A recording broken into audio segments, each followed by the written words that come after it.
My first impressions of the A15 was up here. I mean, looking at all the features and new add-ons that has been added to the 2024's A10s, it's really impressive. But when you start to think deep about it, it hits you, and then it starts to go from up here down here. I'll explain and you'll get it by the end of the video. Let's start with the design. So the A15 is a lot more boxier and sturdier than the A14.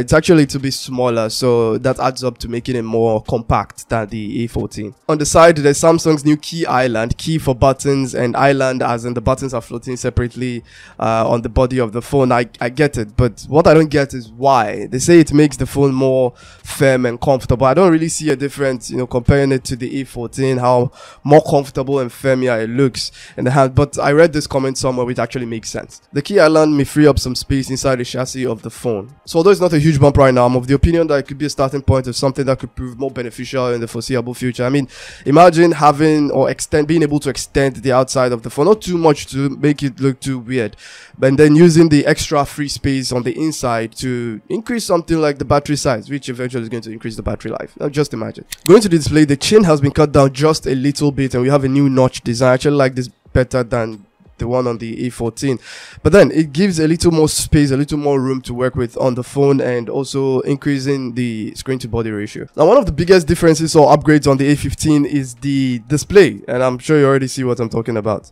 So you have your regular entry-level display on your A14, a 60Hz LCD, nothing special about that, but on the A15 you now have a 90Hz AMOLED display. At the back we have what Samsung's marketing department calls Glasstic. Plastic is more durable than glass, but glass is more premium looking. So how do we get plastic to also look more appealing?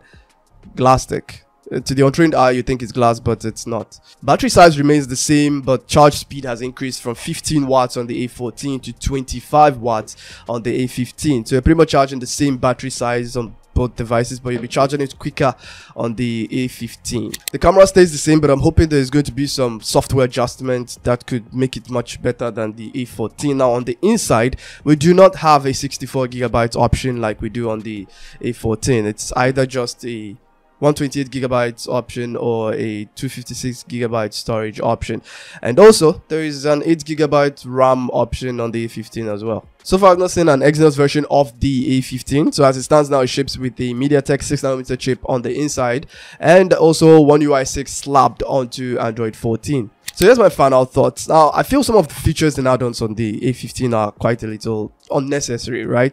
But then I feel the pressure the consumers are giving Samsung and the competition from other brands is making Samsung feel like they have to. Because tell me why an entry-level smartphone needs 8GB of RAM and a 90Hz display. The display alone is the biggest reason the price of this phone is going to spike up, and that defeats the purpose of it being an entry-level device, right? I mean, they should even have left the 64GB option to make it like an affordable version of the A15, but now there's no 64GB option. It starts from 128, which obviously is going to make the price go up. That's why you start to see a device in the A10s looking like one in the A20s, like the A15 looking similar to the A25. The A25 basically has the same cameras of the A15, just that the A25 has optical image stabilization, right? So that's practical, that's going to help. But 4K, like, who's going to buy a phone with cameras like this to shoot 4K?